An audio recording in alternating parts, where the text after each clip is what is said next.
د بریال یوټیوب چینل قدرمنو لیدونکو السلام علیکم ورحمت الله وبرکاته. په دې هیله چې روغ جوړ او خوشحاله به وئ. د روژې مبارکه میاشت ده.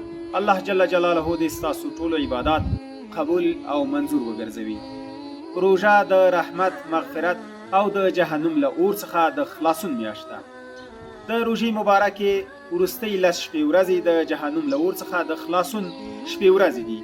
په دغو 10 شپو ورځو کې یوه شپه د لیلة القدر شپه ده چې الله جل جلاله په دې هکله په قرآن کریم کې فرمایلی دي چې بسم الله الرحمن الرحیم لیلة القدر خیر من 1000 شهر.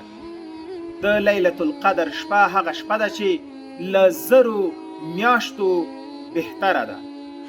یعنی په دې شپه کې عبادات دومره ثواب لري چې لکه 1000 میاشتې چې پرله پسې عبادات وکړي.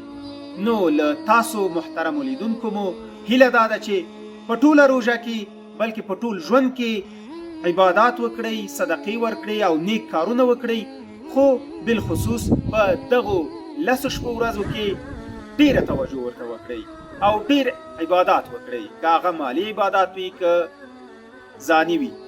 تاسو کوښښ وکړئ چې په دغو وروستیو 10 شپو ورځو کې هره شپه صدقه ورکړئ، ځکه چې یوه شپه یې حتما د لیلة القدر شپه ده. که تاسو د همدغه لیلة القدر په شپه صدقه ورکړئ، دا هومره ثواب لري لکه 1000 میاشتې چې هره ورځ تاسو صدقه ورکړې وي. همدارنګه په دغو 10 شپو ورځو کې هره شپه که ډیر نه وي 2 رکعاته نفل لمونځ ادا کړئ. له فرایضو پرته نفل لمونځ ډیر ثواب لري. په دغو 10 شپو ورځو کې که چیرې تاسې د لیلة القدر په شپه 2 رکعاته نفل لمونځ یا تر دې زیات وکړئ، نو لکه 1000 میاشتې چې هره شپه تاسو تر سهاره عبادت کړی وي. همدارنګه په دغو 10 شپو ورځو کې هره شپه تاسو د قرآن کریم د تلاوت ترڅنګ د سورة اخلاص تلاوت زیات وکړئ. حد اقل 3 ځلې تلاوت کړئ او په اخلاص سره الله جل جلاله ته دعا وکړئ. په دغو 10 شپو ورځو کې حتما یوه شپه د لیلة القدر شپه ده چې په دغه شپه باندې که تاسو همدغه سورة اخلاص 3 ځله تلاوت کړی وي، نو دا څومره ثواب لري لکه 1000 میاشتې چې تاسو هره شپه ټول قرآن کریم تلاوت کړی وي.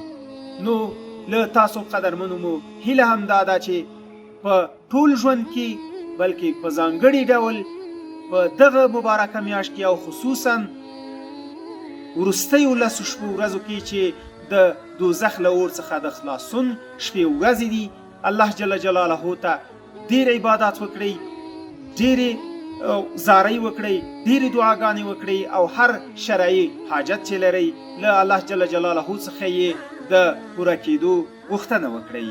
نور مو په پاک الله سپارم. تر بیا ښې چارې.